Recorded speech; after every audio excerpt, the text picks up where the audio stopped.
Good morning student, आप सभी का स्वागत है मेरे चैनल शो 10 पे। हम क्लास 10 चैप्टर नंबर 14 प्रोबेबिलिटी पढ़ रहे थे और उस पर मैं मिसलेनियस टाइप के कुछ ऐसे क्वेश्चन करवा रहा था जो प्रोबेबिलिटी की किसी कैटेगरी में नहीं आते लेकिन प्रोबेबिलिटी के ही क्वेश्चन है। तो उस पर एक वीडियो मैं ऑलरेडी बना चुका हूं। जो लोग चैनल पर पहली बार आए हैं वो वीडियो जाके देखो, उससे पहले वाली सारी वीडियो जाके देखो, तभी आपको बहुत ज़्यादा क्लियर समझ में आएगा। या फिर इसमें आई लिंक पे एक बटन मिल जाएगा, ऊपर एक लिंक आ रहा होगा, उस पर क्लिक करो, डायरेक्ट वो वीडियो आ जाएगी। अच्छे से समझ में आया? तो चलिए अब नेक्स्ट क्वेश्चन देखते हैं और पहला क्वेश्चन देखते हैं। बहुत जबरदस्त क्वेश्चन क्या कह रहा है।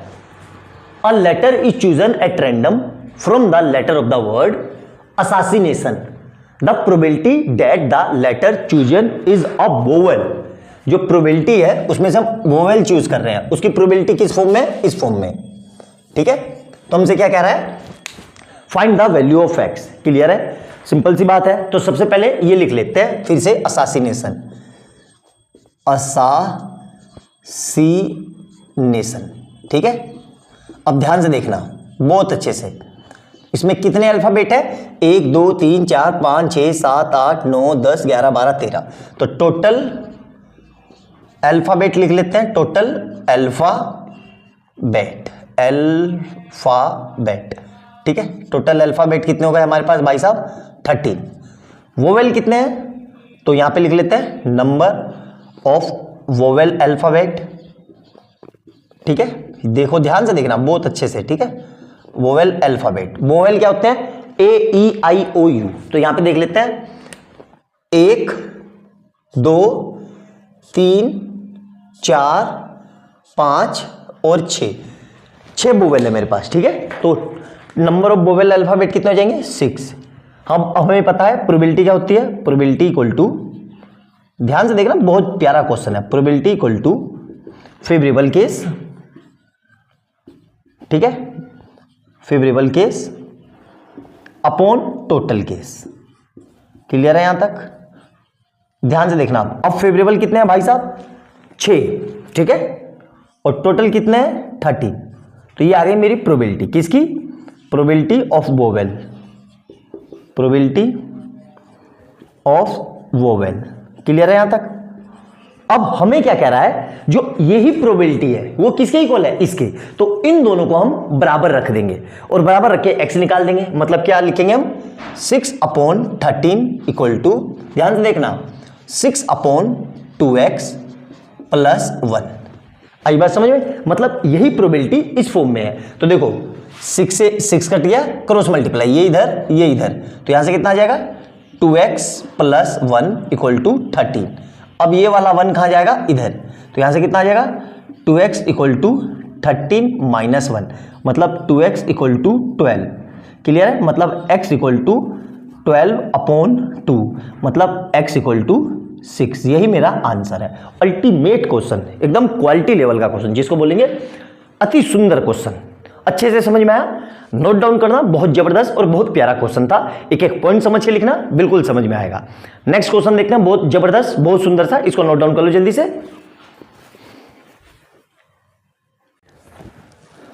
क्वेश्चन नंबर नेक्स्ट देखेंगे, all time favourite question, exam में कहीं ना कहीं आएगा ही आएगा। आपके प्री बोर्ड में, हाफ ईयरली में, यूनिट टेस्ट में, प्री बोर्ड 2 में, प्री बोर्ड 3 में कहीं ना कहीं क्वेश्चन जरूर देखने को मिलेगा। मैंडेटरी क्वेश्चन है, बहुत प्यारा क्वेश्चन है, एग्जाम में आना ही आना है। समझते हैं क्या कह रहा है और करते हैं। The probability of selecting a rotten apple randomly from a heap of 900 apple is 0.8। What is the number of rotten apple? Simple सी बात है। तो हमसे क्या पूछ रहा है? देखो हमें total number of rotten Apple नहीं पता, टोटल नहीं पता ना, तो हम क्या लिख लेते हैं? टोटल दिया हुआ है 900, तो टोटल दे रखा है, तो टोटल एप्पल्स कितना है भाई साहब? पता नहीं है, वो दे रखा है 900, और प्रोबेबिलिटी दे रखी है, प्रोबेबिलिटी, ठीक है, प्रोबेबिलिटी कितनी है हमारे पास? 0.18। क्या नहीं दिया हुआ है? सेलेक्टिंग नहीं दे रखा है, तो वो कैसे निकालेंगे? तो यहां पे लिख लेते हैं let number of selecting Apple, ठीक है, या इसी को हम क्या बोलते हैं? Favourable case. किसी को क्या बोलते हैं हम? Favourable case. क्लियर है यहां तक? अच्छे से समझ में आया। अब हमें पता है फार्मूला पता है भाई साहब क्या होता है, probability equal to probability is equal to favourable case या सेलेक्टिंग केस, ऐसे लिख लो तब यहां पे ज्यादा केस आएगा, selecting case upon total case, ये ज्यादा अच्छे समझ में आएगा। ठीक है, तो प्रोबेबिलिटी दे रखी है कितनी है 0.18। ठीक है, अब हमें सेलेक्टिंग पता है, नहीं पता है, क्यों, उसको मैंने कितना माना है x, लेकिन हमें ये पता है टोटल कितना है, ये रहा 900। तो सिंपल से क्या करेंगे, इसको इधर भेज दो, तो यहां से कितना आ जाएगा x इक्वल टू 0.18 इंटू 900, है ना, यही आएगा ना। अब इसको सोल्व करना है, तो इसका पॉइंट हटाया तो नीचे कितना आ जाएगा 100, इस 2 जीरो से ये जीरो कट गई, तो 18 नम्मा 162, तो x इक्वल टू कितना आ जाएगा 162, यही आंसर है।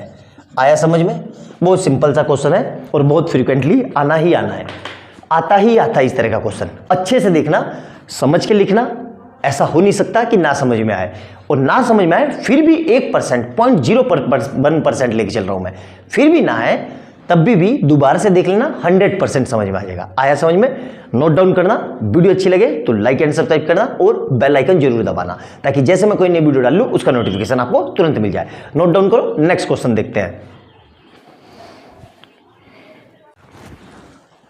क्वेश्चन नंबर 12 देखेंगे, बहुत ज्यादा बच्चे को परेशान करने वाला क्वेश्चन, एनसीईआरटी टेक्स्ट बुक का क्वेश्चन है और बर्थडे का क्वेश्चन है। बहुत बच्चों ने मेरे से इसमें ऑफलाइन में डाउट पूछा, उनको समझ में ही नहीं आया, और यकीन मानो बहुत सिंपल क्वेश्चन है, आपको समझ में ही नहीं आएगा कि करना कैसे। अब जैसे मैं बता दूंगा एक बारी में हमेशा के लिए डाउट खत्म। क्या कह रहा है, Savita and Hamida are friends, Savita और हमीदा कोई दो लड़कियां या लड़कियां जो भी हैं, जैसे भी नाम है, फ्रेंड्स है। What is the probability that both will have different birthday और सेकंड द सेम बर्थडे। ठीक है, अब देखो नॉर्मल ईयर है, लीप ईयर नहीं है, ये नॉर्मल ईयर है, तो हमें पता है टोटल नंबर ऑफ डेज, ठीक है, इन अ ईयर कितने होते हैं भाई साहब 365। ठीक है, ठीक है, अब ध्यान से समझना मेरी बात को। सपोज करो आप और मैं जो आप वीडियो देख रहे हो, मेरा बर्थडे आता है 14 नवंबर को और आपका भी बर्थडे आता है 14 नवंबर को। ठीक है, मान लो कोई से भी दिन, मतलब कोई से भी दिन ना, अभी 14 नवंबर मान लो, क्योंकि मैं समझा रहा हूं। तो मेरा बर्थडे 14 नवंबर को है और आपका भी बर्थडे 14 नवंबर को है। ठीक है, तो पूरे साल में 365 दिन में से दोनों का बर्थडे सेम दिन आने के चांस क्या होंगे, एक ही 14 नवंबर। भाई 365 दिन में एक ही बार तो आएगी 14 नवंबर, तो उसी दिन दोनों का बर्थडे पड़ गया, तो सेम बर्थडे आने का चांस क्या हो जाएगा 1/365, क्योंकि हम एक दिन चूज कर रहे हैं, कौन सा 365 दिन में से। ठीक है, तो दूसरे वाले का आंसर ये आ गया। पहले वाले का आंसर देखो, अब हमारा बर्थडे 14 नवंबर को दोनों का, आपका और आप व्यूअर हो, आपका, मेरा और आपका, दोनों का 14 नवंबर को आ गया, तो पूरे साल में क्या ये दोबारा आएगा, नहीं आएगा ना, साल में एक ही बार 365 डेज में से एक ही बार 14 नवंबर आएगा, तो डिफरेंट डेज होने की चांसेस क्या हो जाएंगे 364। क्यों, क्योंकि बाकी के डिफरेंट डेट में तो हमारा बर्थडे पड़ेगा ही नहीं ना, हमारा किस दिन पड़ेगा 14 नवंबर को। तो आई बात समझ में, तो यहां पे हमारा क्या हो जाएगा, तो what is the probability that both will have different birthday. तो ध्यान से रखना, फॉर डिफरेंट, ध्यान से समझना, फॉर डिफरेंट बर्थडे, ठीक है, बर्थडे। फेवरेबल केस कितने होंगे, ध्यान से समझना, फेवरेबल केस, तो हमारे पास कितने केस बचेंगे 364, क्योंकि एक दिन तो हमारा बर्थडे पड़ गया ना 364, कितने दिन बचेंगे भाई साहब 364। समझ में आ गया, मेरे ख्याल से समझ में आ गया होगा। रटना मत बिल्कुल भी, कहीं इसका आंसर रट लो, नहीं यार, समझने की कोशिश करो। सबसे बड़ी गलती यही करते हो आप कि आप रट लेते हो। ना समझ में आया दोबारा से देखना, फिर रिपीट कर रहा हूं, बिल्कुल समझ में आएगा। और जितनी बात बताई है मैंने उसको वीडियो को लिख के पोस्ट करके ध्यान से सोचना, या अपना और अपने किसी भाई का बहन का कंपैरिजन कर लेना, तब आपको समझ में आ जाएगा। आई बात समझ में। तो हमारे पास प्रोबेबिलिटी क्या होती है, probability equal to probability equal to favourable case, ठीक है, favourable case upon total case. Clear है यहां तक, मेरे ख्याल से समझ में आ गया होगा। फेवरेबल केस कितने हैं भाई, हम 364 दिन में चूज कर रहे हैं, और नंबर और टोटल डेज कितने हैं 365। तो ये तो पहले वाले का आंसर आ गया, डिफरेंट बर्थडे का। ठीक है, अब सेम बर्थडे का। ठीक है, सेम बर्थडे के लिए वही टोटल नंबर ऑफ डेज और फेवरेबल केस। ध्यान से समझना, फेवरेबल केस। तो सपोज करो 14 नवंबर ले लिया, क्योंकि उस दिन मेरा बर्थडे आता है, 14 नवंबर। ठीक है, तो 14 नवंबर 365 दिन में से कितनी बार आएगा, एक ही बार तो आएगा। आपका भी 14 नवंबर को आ रहा है और मेरा को भी, तो कितने केस हो गए, एक। तो इसी दिन तो हम दोनों का सेम बर्थडे पड़ेगा। आई बात समझ में? या कोई सा भी दिन चूज कर लो यार। चलो आप 14 नवंबर को नहीं चूज करते, आप 28 फरवरी ले लो, तो वो भी तो साल में एक ही दिन आएगा। आप 1 जनवरी ले लो, वो भी तो साल में एक ही दिन आएगा। आई बात समझ में? तो यहां पे क्या हो जाएगा, फेवरेबल केस मतलब 1। तो अब हमारी प्रोबेबिलिटी क्या हो जाएगी, probability equal to probability for same birthday, same birthday. ठीक है, तो इसके लिए क्या होगा, favourable case, favourable case upon total case. Clear है यहां तक? फेवरेबल केस कितने हो गए भाई साहब, ध्यान से देखो ना। फेवरेबल केस कितने हो गए 1, और टोटल केस कितने हो गए 365। यही इसका आंसर है। आया समझ में? बहुत ही प्यारा और बहुत सिंपल क्वेश्चन है, मेरे ख्याल से समझ में आ गया होगा। कोई समस्या नहीं होनी चाहिए, साधारण सा ही क्वेश्चन था, सिंपल सा ही क्वेश्चन था, बस थोड़ा सा ट्रिकी क्वेश्चन था। आया समझ में? तो नोट डाउन करना अच्छे से, वीडियो को एक एक पॉइंट लिखना जितनी बात बताई मैंने, और अच्छी लगे तो प्लीज लाइक एंड सब्सक्राइब जरूर कर लेना, और बेल आइकन जरूर दबा लेना, ताकि जैसे मैं कोई नई वीडियो डालूं उसका नोटिफिकेशन आपको तुरंत मिल जाए। नोट डाउन करो, नेक्स्ट क्वेश्चन देखते हैं जल्दी से।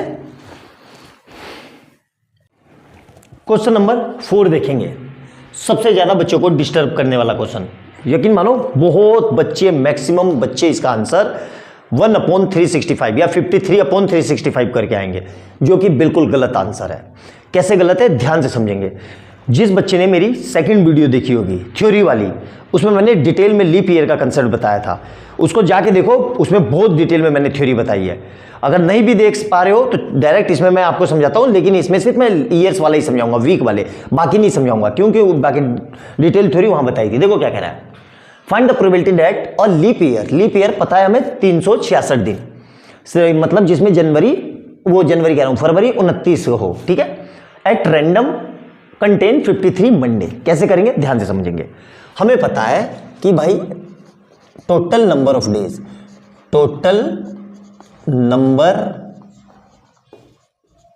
ऑफ डेज, ठीक है, इन अ लीप ईयर कितने होते हैं, ध्यान रखना 366। ठीक है, कितने होते हैं 366, याद रखना ये। ठीक है, अब इसमें कितने वीक होंगे कैसे निकालेंगे, देखो 366 को डिवाइड कर दो 7 से, तो 7 पंजे 35, 2 बारी में 35, 5 बारी में। ठीक है, फिर क्या बचा 1 और 6, तो 7 दूनी 14, 2 बारी में, और ये 2 बच गया रिमाइंडर, रिमेनिंग डेज। क्या लिख लेना, रिमेनिंग डेज।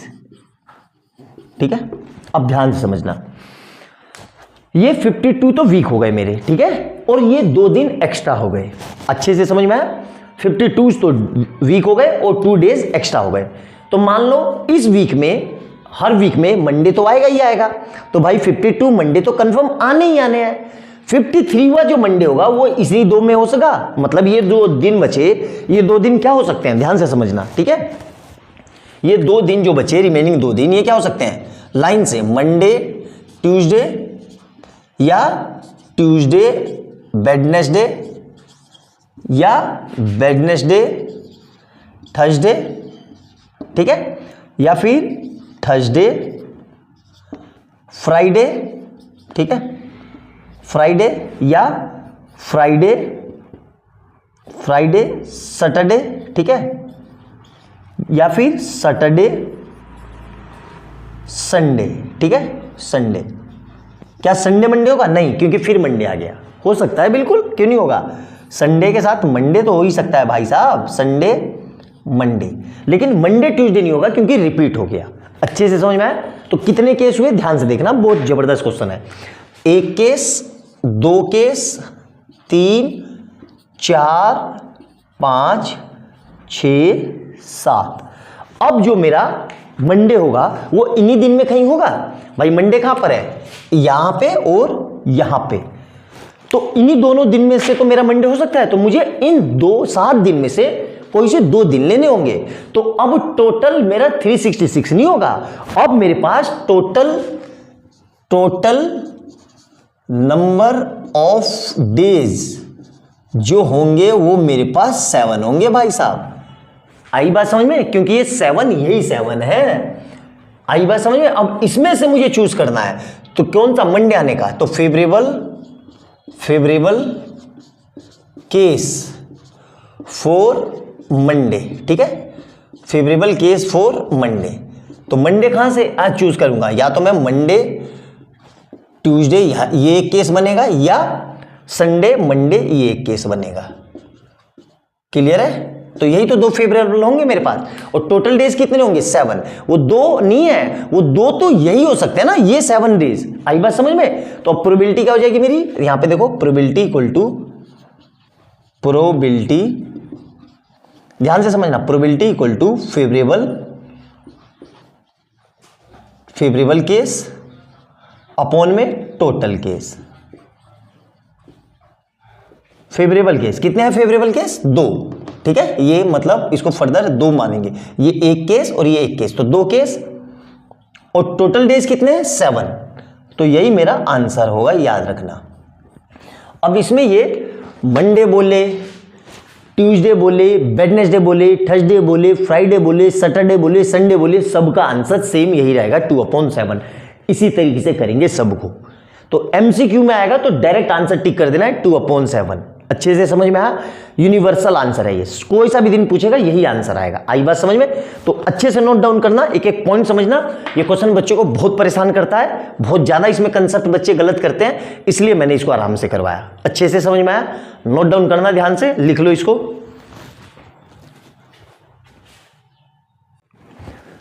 क्वेश्चन नंबर 5 देखेंगे, और दोनों इससे पहले वाले और इस क्वेश्चन में डिफरेंस देखेंगे क्या कह रहा है।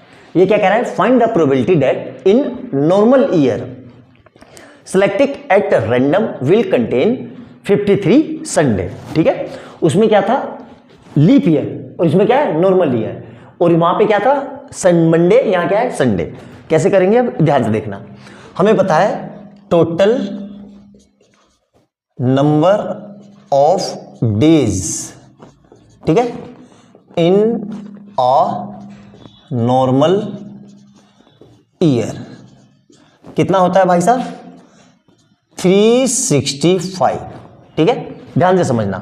अब कितने वीक होंगे, तो 365 को 7 से डिवाइड किया तो 35 5 बारी में, 1 5 2 बारी में 14, और बचा 1, तो 53 वीक तो पूरे पूरे हो गए। ये जो एक डेज बचा, 1 डे रिमेनिंग, ठीक है, तो यहां तो भाई सिंपल सी बात है, यहां तो हमारा होगा ही नहीं, होगा सैटरडे वो संडे, क्योंकि यहां तो 52 ही वीक है, और हर वीक में एक संडे तो आता ही आता है। मुझे तो 53 चाहिए, तो जो 53 वाला संडे होगा वो यहीं पर होगा।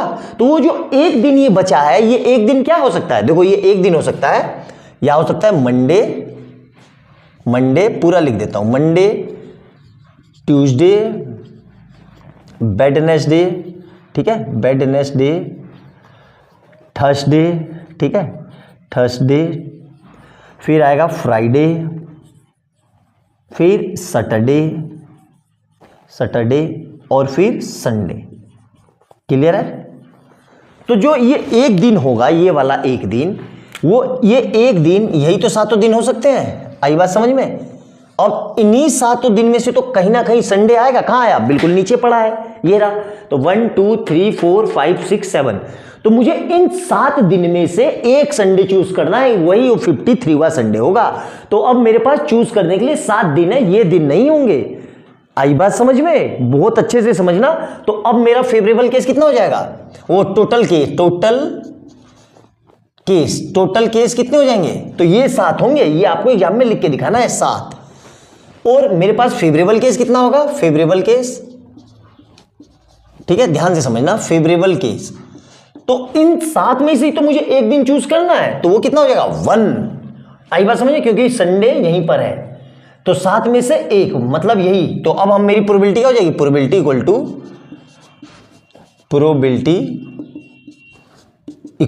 प्रोबेबिलिटी फॉर, ऐसे लिख लो, प्रोबेबिलिटी फॉर 53rd संडे। ठीक है, तो क्या हो जाएगा ये, favourable case, favourable upon total. कितना है फेवरेबल भाई साहब, ध्यान से देखो, 1 और टोटल कितना है 7, यही इसका आंसर है।